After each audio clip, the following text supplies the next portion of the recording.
بد والے منظور دعا کرنا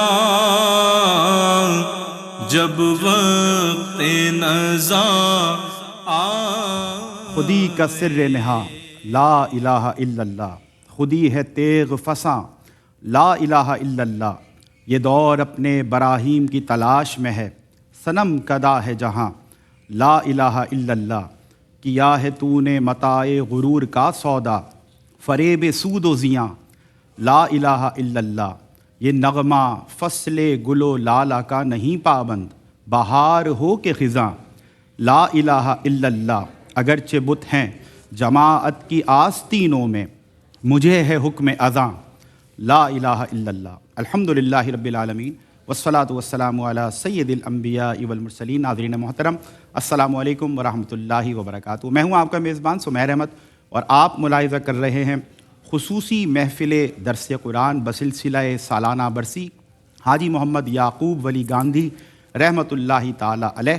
بنیادی طور پر ناظرین کرام، جو مقصد ہے اس محفل درس قرآن کا، وہ ایک طرف تو یقیناً حاجی صاحب مرحوم کو ایصال ثواب کرنا ہے، اور دوسری طرف جو مقصد ARYQ TV کا جو ٹرینڈ سیٹ کیا گیا کہ درس قرآن کے ذریعے عوام الناس کو، انسانوں کو، مسلمانوں کو، اللہ کے بندوں کو اللہ کی لاریب کتاب قرآن مجید و فرقان حمید کے ساتھ ان کا رشتہ، ان کا تعلق ہمیں جوڑنا ہے، مضبوط کرنا ہے، کیونکہ قرآن یقیناً وہ اللہ کا کلام ہے، اللہ کی وہ لاریب کتاب ہے کہ جس میں ایک ایک آیہ بینات ہم سے یقیناً کچھ نہ کچھ تقاضا کرتی ہے، کچھ نہ کچھ ڈیمانڈ کرتی ہے، اور اللہ رب العزت جو خالق کائنات ہے یہ اس کا کلام ہے، اور جب خالق اپنے بندوں سے کچھ فرمائے، ان کو ہدایت دے، ان کو تعلیمات دے، تو یہ ہر انسان کی ضرورت بن جاتا ہے، اس کے لیے یہ مینڈیٹری اور کمپلسری ہو جاتا ہے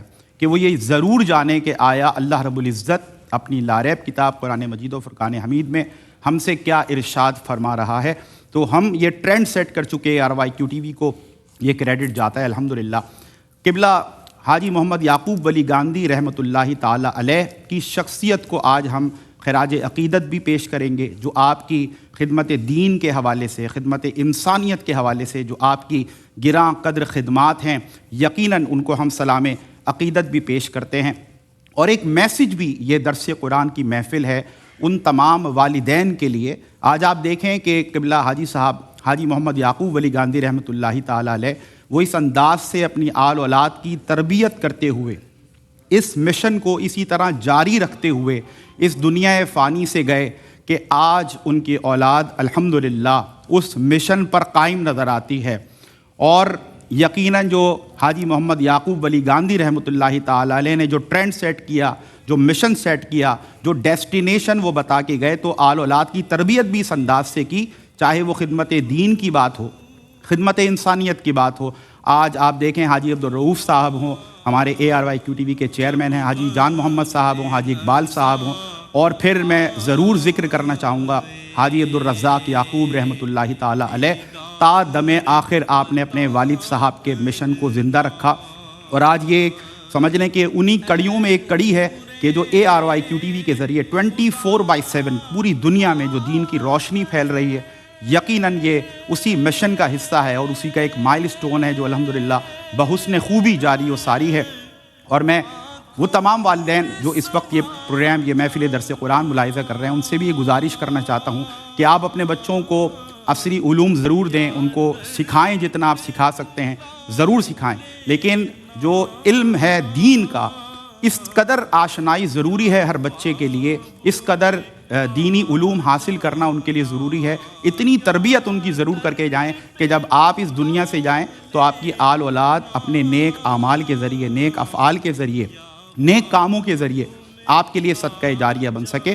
اور جو پروگرام کا فارمیٹ ہے، یقیناً ہم اپنے قلوب و اذہان کو تلاوت قرآن مجید سے بھی منور کریں گے، اور تفسیر قرآن بھی ہوگی کہ آیا جو آیات بینات ہیں، منتخب آیات ہوں گی، تو اس میں کس انداز سے اس کی تفسیر ہمارے سامنے آتی ہے، علم کے جو موتی ہیں وہ کس انداز سے ہمارے سامنے آتے ہیں، عالم اسلام کے مقتدر مستند جید عالم دین اس حوالے سے تشریف فرما ہے.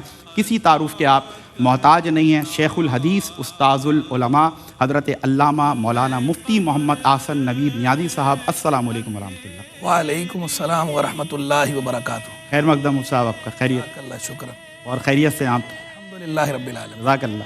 اور مفتی صاحب کی یقیناً یہاں پر تشریف فرما ہونا ہمارے لیے باعث برکت بھی ہوگا.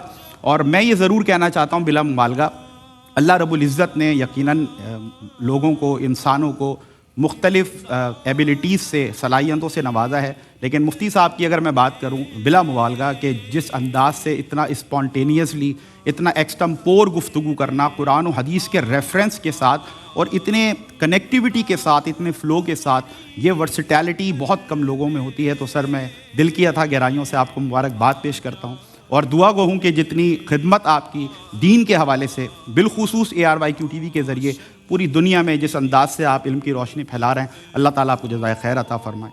جزاک اللہ. بین الاقوامی شہرت کے حامل قاری قرآن جناب قاری نعمان نعیمی صاحب تشریف فرما ہے. تلاوت قرآن مجید کا شرف بھی حاصل کریں گے اور ہمارے قلوب و اذہان کو قرآن مجید کی منتخب آیات بینات سے منور کرنے کی سعادت حاصل کریں گے. تشریف فرما ہے. السلام علیکم ورحمۃ اللہ.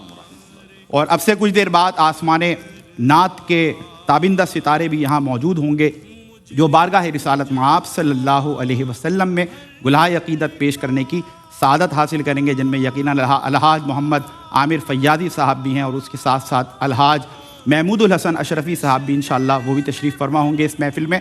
باقاعدہ آغاز کرتے ہیں. منتخب آیت ہے یہ آیت نمبر 83 سورۃ البقرہ کی، اور تلاوت کا شرف حاصل کر رہے ہیں قاری محمد نعمان نعیمی صاحب. سر بسم اللہ.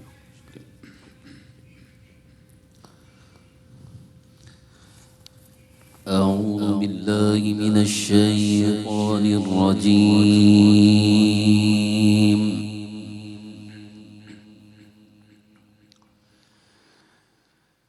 بسم الله الرحمن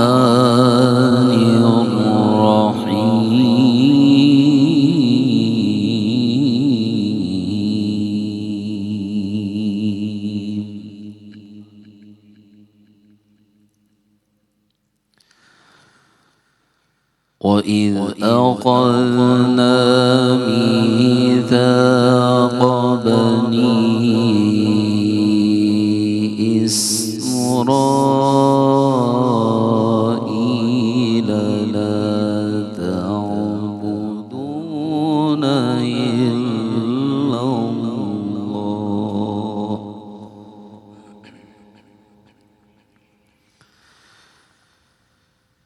وَبِالْوَالِدَيْنِ إِحْسَانًا وَذِي الْقُرْبَى وَالْيَتَامَى. سبحان اللہ.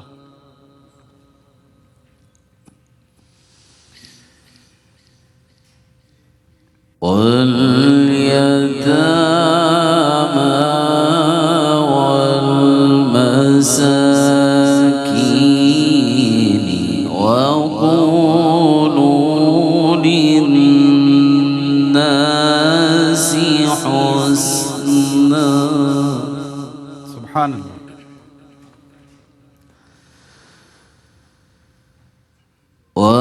وأقيموا الصلاة وآتوا الزكاة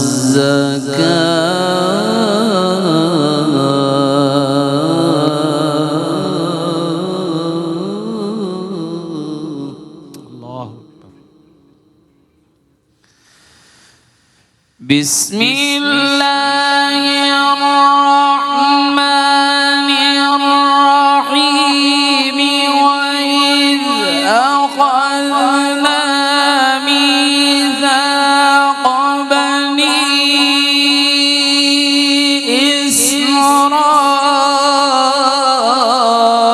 إسرائيل لا تعبدون إلا الله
سبحان اللہ ماشاء اللہ۔ ترجمہ: اور یاد کرو جب ہم نے بنو اسرائیل سے یہ پختہ عہد لیا کہ تم اللہ کے سوا کسی کی عبادت نہ کرنا اور ماں باپ، رشتہ داروں، یتیموں اور مسکینوں کے ساتھ نیکی کرنا اور لوگوں سے اچھی باتیں کرنا اور نماز قائم کرنا اور زکوٰۃ ادا کرنا، پھر تم میں سے چند لوگوں کے علاوہ تم سب اس عہد سے منحرف ہو گئے اور تم ہو ہی منہ موڑنے والے۔ تلاوت قرآن کا شرف حاصل کیا قاری محمد نعمان نعیمی صاحب نے، اور اس فقیر کے حصے میں یہ سعادت آئی کہ ترجمہ کیا اس آیت نمبر 83 کا جس کو سورۃ البقرہ سے لیا گیا ہے، اور اب حضرت علامہ مولانا مفتی محمد احسن نوید نیازی صاحب اس کی تفسیر فرمائیں گے۔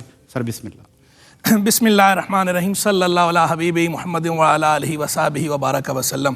سب سے پہلے تو جو ہے وہ درس قرآن جو ہو رہا ہے حاجی عبدالرؤوف صاحب قبلہ چیئرمین ARYQ TV کے والد ماجد مرحوم حاجی یعقوب ولی گاندھی صاحب کے ایصال ثواب کے لیے، تو ان کے لیے دعا گو ہیں ہم کہ اللہ تبارک و تعالیٰ ان کی کامل مغفرت فرمائے۔ آمین۔ اور ہم یہ سمجھتے ہیں کہ یہ درس قرآن کا اہتمام، یہ ARYQ TV، یہ خواجہ غریب نواز ویلفیئر ٹرسٹ وغیرہ، یہ ان کے لیے صدقہ جاریہ ہے، ان کی حسنات میں بڑھوتری کا، اضافے کا ذریعہ ہے۔ اللہ تبارک و تعالیٰ اس کی برکتیں انہیں عطا فرمائے، اور اللہ تبارک و تعالیٰ تمام والدین کی اولاد کو ایسا نیک اور صالح بنائے کہ ان کی اولاد سے ان کی آنکھیں ٹھنڈی ہوں۔ اللہ تعالیٰ سب والدین کے لیے اولاد کو آنکھیں ٹھنڈی ہونے کا سبب بنائے دنیا و آخرت میں۔ اب آ جائیے جو ہے وہ جس آیت کریمہ کی تلاوت کا شرف حاصل کیا گیا ہے، قاری صاحب قبلہ نے جو ہے وہ آیت کریمہ پڑھی، سورہ بقرہ کی آیت نمبر 83، اور آپ نے ترجمہ پیش کیا۔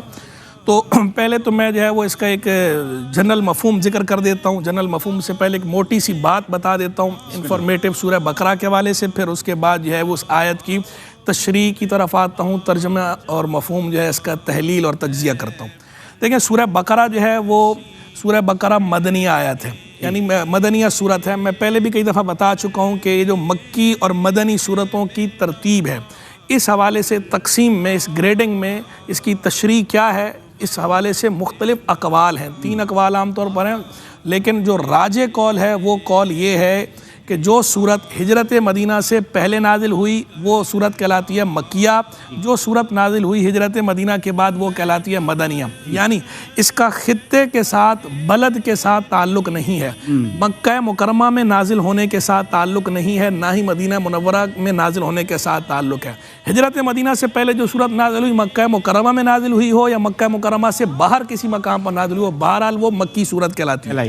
ایسی جو ہجرت مدینہ کے بعد نازل ہوئی ہے، چاہے وہ مدینہ منورہ میں نازل ہوئی ہو یا مدینہ منورہ سے باہر کسی مقام پر نازل ہوئی، ایون کہ اگر مکہ مکرمہ میں نازل ہو گئی ہو، لیکن بہرحال اس کو کہا جائے گا مدنیہ صورت، وہ مدنیہ صورت کہلاتی ہے۔ تو سورہ بقرہ ہے مدنیہ صورت، اور اس کے اندر جو آیات ہیں 286 آیات ہیں اور 40 رکوع ہیں اس کے اندر۔ قرآن مجید فرقان حمید کی سب سے طویل صورت ہے۔ کیونکہ تفسیر کا معاملہ ہے تو میں چاہتا ہوں کہ بہت صحیح کلیئرٹی کے ساتھ میسیج ہمارے ناظرین تک جائے، پراپر کانٹینٹ آپ بڑے اطمینان کے ساتھ پہنچائیں۔ ایک مختصر سا وقفہ ہے، اور ناظرین اس یقین کے ساتھ کہ آپ ذکر کے ساتھ، اس تلاوت کے ساتھ، اس تفسیر کے ساتھ ہمارے ساتھ اسی طرح جڑے رہیں گے۔ آپ سے ہوتی ہے ملاقات ایک بریک کے بعد۔ جی ویلکم بیک ناظرین، بریک کے بعد آپ کا خیر مقدم ہے۔ محفل درس قرآن بسلسلہ سالانہ برسی حاجی یعقوب ولی محمد گاندھی رحمۃ اللہ تعالی علیہ، اور یقیناً یہ دروس ہمیں یہ پیغام دیتے ہیں کہ ہم اپنی آل اولاد کی اس انداز سے تربیت کریں، ان کی اس طرح سے تعلیم کریں کہ جب والدین اس دنیا سے جائیں تو ان کی آل اولاد اس طرح کے انتظامات کرے، ایسی محافل کا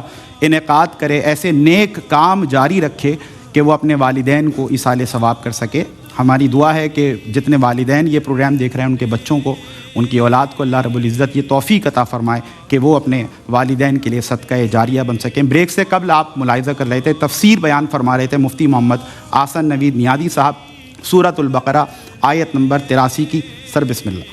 جی تو میں گزارش کر رہا تھا کہ سورہ بقرہ مدنیہ صورت ہے اور اس کی 286 آیات ہیں اور 40 رکوع ہیں۔ قرآن مجید فرقان حمید کی سب سے طویل صورت ہے۔ اس صورت کا جو نام ہے بقرہ، بقرہ کا معنی ہوتا ہے گائے۔ چونکہ اس صورت میں بنی اسرائیل کا وہ مشہور واقعہ بیان ہوا ہے گائے والا، کہ جو اللہ تبارک و تعالیٰ نے حکم ارشاد فرمایا تھا کہ گائے لے کر ذبح کر کے جو ہے اس کو مارو اس کے اوپر، اور وہ بتائے گی کہ پھر کہ کس نے قتل کیا۔ تو اس واقعہ کے مذکور ہونے کی بنا پر اس کا نام بقرہ رکھا گیا۔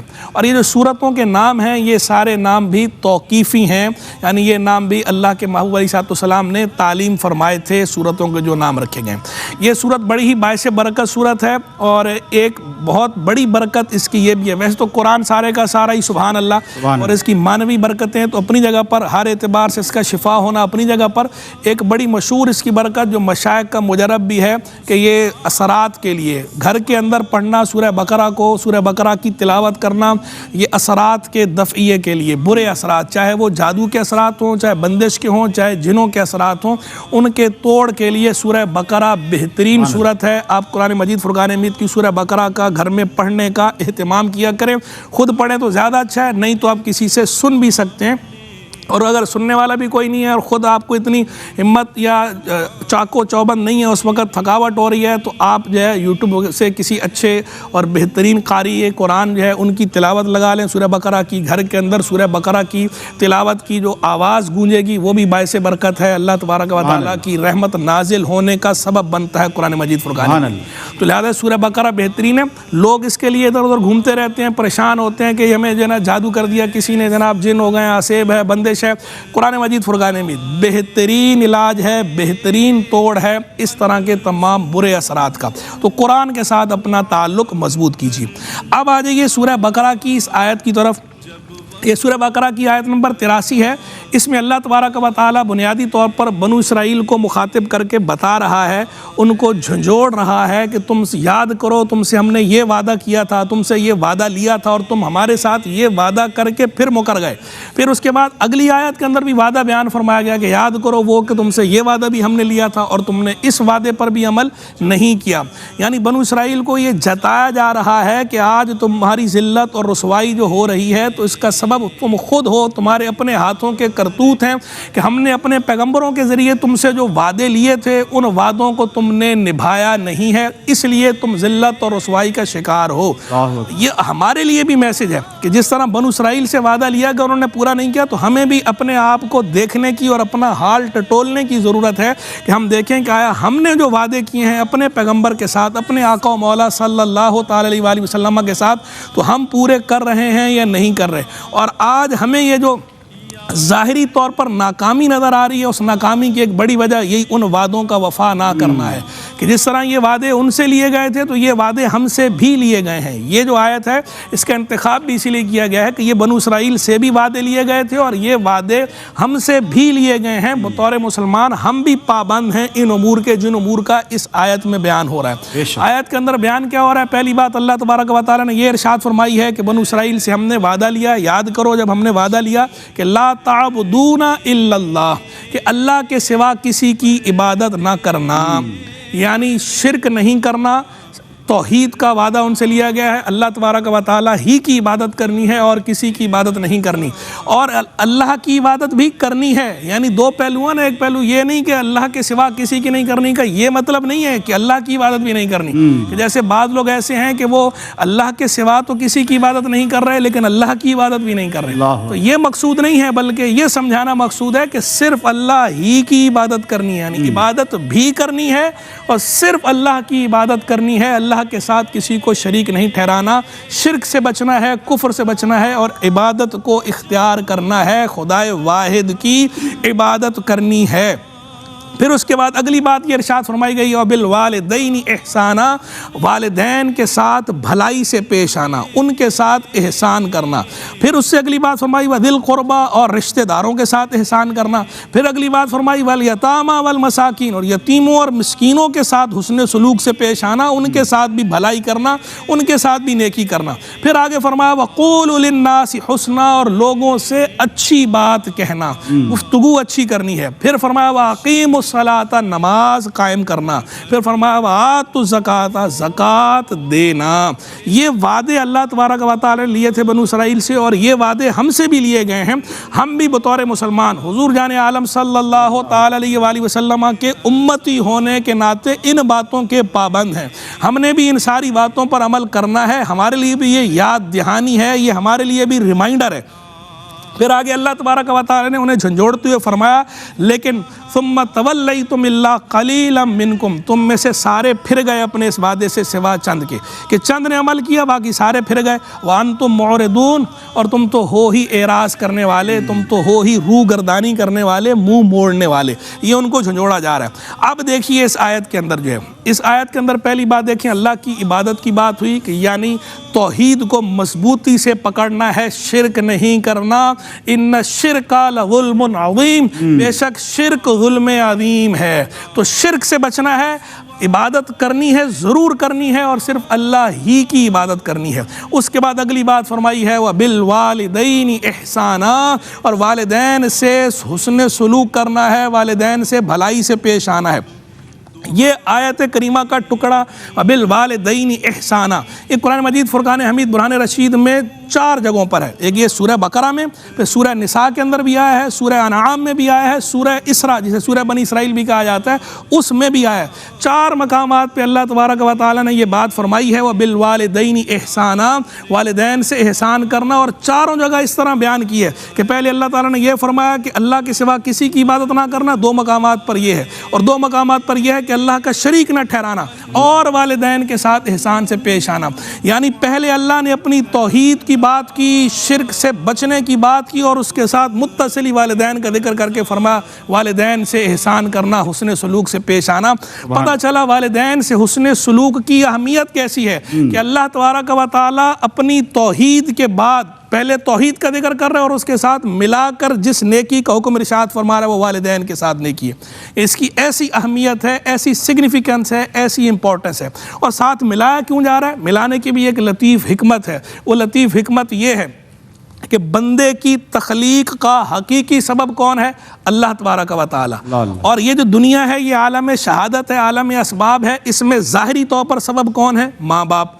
تو اس لیے جو حقیقی سبب ہے تو پہلے اس کے وہ ہمارا خالق ہے، وہ ہمارا مالک ہے، وہ ہمارا کریٹر ہے، تو اس حقیقی سبب کا، اس کے سبب ہونے کا یہ تقاضا ہے کہ ہم اس کی عبادت کریں، اس کے ساتھ کسی کو شریک نہ ٹھہرائیں، اور اس کے ساتھ حسن سلوک سے پیش آئیں۔ یعنی اللہ کے ساتھ حسن سلوک، سبب حقیقی کے ساتھ حسن سلوک، جو ہمارے وجود کا سبب حقیقی ہے، ہمارے وجود کا بھی اور ہماری بقا کا بھی سبب حقیقی اللہ ہے، تو اس کے ساتھ بھی ہم نے حسن سلوک سے پیش آنا ہے۔ اس حسن سلوک میں یہ شامل ہے کہ ہم نے صرف اسی کی عبادت کرنی ہے، اسی کے آگے سر نیاز جھکانا ہے، شرک نہیں کرنا۔ اور اس کے بعد جو ظاہری سبب ہے اس دنیا میں ہمارے آنے کا، ہمارے پیدا ہونے کا، وہ ماں باپ ہیں، تو ان کے سبب ہونے کا تقاضا بھی یہ ہے کہ چونکہ وہ بھی ہمارے وجود کا سبب ہیں، سبب ظاہری ہی صحیح، لیکن چونکہ سبب ہیں اس عالم میں تو وہ بھی اس بات کے حقدار ہیں، مستحق ہیں کہ ان کے ساتھ حسن سلوک کیا جائے۔ تو پہلے سبب حقیقی سے حسن سلوک، پھر سبب ظاہری سے حسن سلوک، یعنی والدین کے ساتھ حسن سلوک کرنا۔ تو والدین کے ساتھ حسن سلوک کرنے کی ترغیب قرآن مجید، فرقان حمید، برہان رشید اور احادیث طیبہ میں جا بجا ہے، بلکہ کتاب و سنت مملو ہیں والدین کے ساتھ حسن سلوک کے حکم سے۔ بلکہ بڑی مشہور حدیث ایک دفعہ جو ہے وہ حضور جان عالم علیہ السلام سے ایک صحابی نے پوچھا من احق بحسن صحابتی، میرے حسن سلوک کا سب سے بڑھ کر مستحق کون ہے؟ تو اللہ کے محبوب علیہ السلام نے فرمایا امو کا، تیری ماں۔ انہوں نے پھر یہی بات پوچھی، حضور جان عالم صلی اللہ تعالی علیہ وآلہ وسلم نے دوسری مرتبہ یہ فرمایا امو کا، تیری ماں۔ انہوں نے 6 بار یہ بات پوچھی، تیسری بار تو اللہ کے محبوب علیہ السلام نے تیسری بار بھی ارشاد فرمایا امو کا، تیری ماں۔ انہوں نے پھر پوچھا حضور اس کے بعد ثم من، پھر اس کے بعد کون ہے؟ تو پھر چوتھی مرتبہ میں اللہ کے محبوب علیہ السلام نے فرمایا ابو کا، کہ پھر تیرا باپ، یعنی تیری ماں سب سے بڑھ کر تیرے حسن سلوک کا مستحق ہے، اور اس کے بعد تیرا باپ سب سے بڑھ کر تیرے حسن سلوک کا مستحق ہے۔ حدیث مبارک ترمذی کی حدیث جو ہے وہ رضا اللہ فی رضا الوالدین و سخط اللہ فی سخط الوالدین، اللہ کی رضا، اللہ کی خوشنودی والدین کی خوشنودی میں ہے، والدین کی رضا میں تنہا ہے، اور اللہ کی ناراضی والدین کی ناراضی میں پنہاں ہے، تو والدین کے ساتھ حسن سلوک کرنا ہے۔ پھر آگے جو فرمایا وذل قربا، اور رشتہ داروں کے ساتھ بھی حسن سلوک کرنا ہے، رشتے نہیں کاٹنے۔ فرمایا لا يدخل الجنت قاطع، قاطع رحم رشتہ داری بغیر کسی عذر شرعی کے قطع کرنے والا جنت میں داخل نہیں ہوگا۔ پھر یتیموں اور مسکینوں کے ساتھ بھی حسن سلوک سے پیش آنا۔ وقولوا للناس حسنا، لوگوں سے بھی اچھی بات کہنی ہے، گفتگو بھی تمہاری اچھی ہو، تمہاری گفتگو سے کسی کا دل نہ دکھے، بات اچھی کہنی ہے اور انداز بھی اچھا ہونا چاہیے، اچھی بات کو اچھے انداز میں کہنا ہے۔ یہ دونوں باتیں اس آیت کے مفہوم میں شامل ہیں، قولوا للناس حسنا میں۔ اور والدین کے ساتھ یہ جو حسن سلوک کی بات ہے، والدین اگر مسلمان نہ ہوں تو بھی حسن سلوک کے مستحق ہیں۔ بڑی مشہور حدیث بخاری کی حضرت اسماء رضی اللہ عنہا والی کہ جب وہ کہتی ہیں کہ قریش نے جب معاہدہ کر رکھا تھا نبی کریم صلی اللہ علیہ وسلم کے ساتھ، ان دنوں میں میری ماں جو اس وقت مشرکہ تھیں وہ ملنے کے لیے آئیں، تو میں نے اللہ کے محبوب علیہ السلام سے پوچھا کہ میں کیا ان سے سلوک کروں، یعنی حسن سلوک کروں، اچھا برتاؤ کروں؟ تو اللہ کے محبوب علیہ السلام نے فرمایا کہ ان سے سلوک کرو، اچھا برتاؤ کرو۔ یعنی والدین کافر بھی ہوں تو ان سے حسن سلوک ہی کرنا ہے۔ باقی یہ الگ بات ہے کہ اللہ کی نافرمانی والی کوئی بات وہ تو مسلمان والدین کی بھی نہیں مان سکتے آپ، تو کافر والدین کی بھی نہیں ماننی، لیکن بدتمیزی کی اجازت نہیں ہے، بد تہذیبی کی اجازت نہیں ہے۔ بہرحال والدین حسن سلوک ہی کے مستحق ہیں، آپ نے ان سے حسن سلوک ہی سے پیش آنا ہے۔ سبحان اللہ، سبحان اللہ۔ اور یہ حسن سلوک کا ہی ایک حصہ کہ آج الحمدللہ قبلہ حاجی یعقوب گاندھی کی یاد میں ان کی اولاد اس انداز سے کار خیر جاری رکھے ہوئے ہے۔ یقیناً آپ اللہ کے بڑے نیک بندے تھے، اور آپ کی زندگی آپ اٹھا کر دیکھیں، سنہری حروف سے آپ کی جو خدمت دین ہے، خدمت انسانیت ہے، اس کو تحریر کیا گیا۔ آج یقیناً زبانوں پر آپ کا ذکر جاری ہے، کیونکہ آپ نے اپنی زندگی میں، حیات مبارکہ میں اللہ کے ذکر کو جاری کیا، اللہ کے دین کی محبت لوگوں کے دلوں میں اجاگر کی، اور یقیناً آج اسی سلسلے کی یہ کڑی سمجھیں کہ آج ان کا ذکر خیر ہو رہا ہے، اور ان کی برسی کے موقع پر یہ درس قرآن کی محفل یقیناً اس اللہ کے ذکر کو جاری رکھے ہوئے ہے، دین اسلام کے ذکر کو جاری رکھے ہوئے جوڑا جا رہا ہے۔ مفتی صاحب نے جو بھی تفسیر فرمائی، یقیناً وہ معزز تھے زمانے میں مسلمان ہو کر، اور تم خوار ہوئے تاریک قرآن ہو کر۔ یہ محفل درس قرآن ایک میسج ہے آپ کے لیے، پیغام ہے کہ آئیے اپنا رشتہ قرآن کے ساتھ اور صاحب قرآن کے ساتھ ہم مضبوط کریں۔ اللہ نے کیا فرمایا یہ سمجھنا بہت ضروری ہے۔ مفتی صاحب کی باتیں سن کر، جو آپ نے تفسیر اور تشریح فرمائی، وہ باتیں سن کر دل کو اتنی ٹھنڈک پہنچ رہی تھی، تو جب ہم عمل کی جانب آئیں گے تو پھر آپ دیکھیں یہ دنیا اور آخرت کس طرح سنورتی ہے۔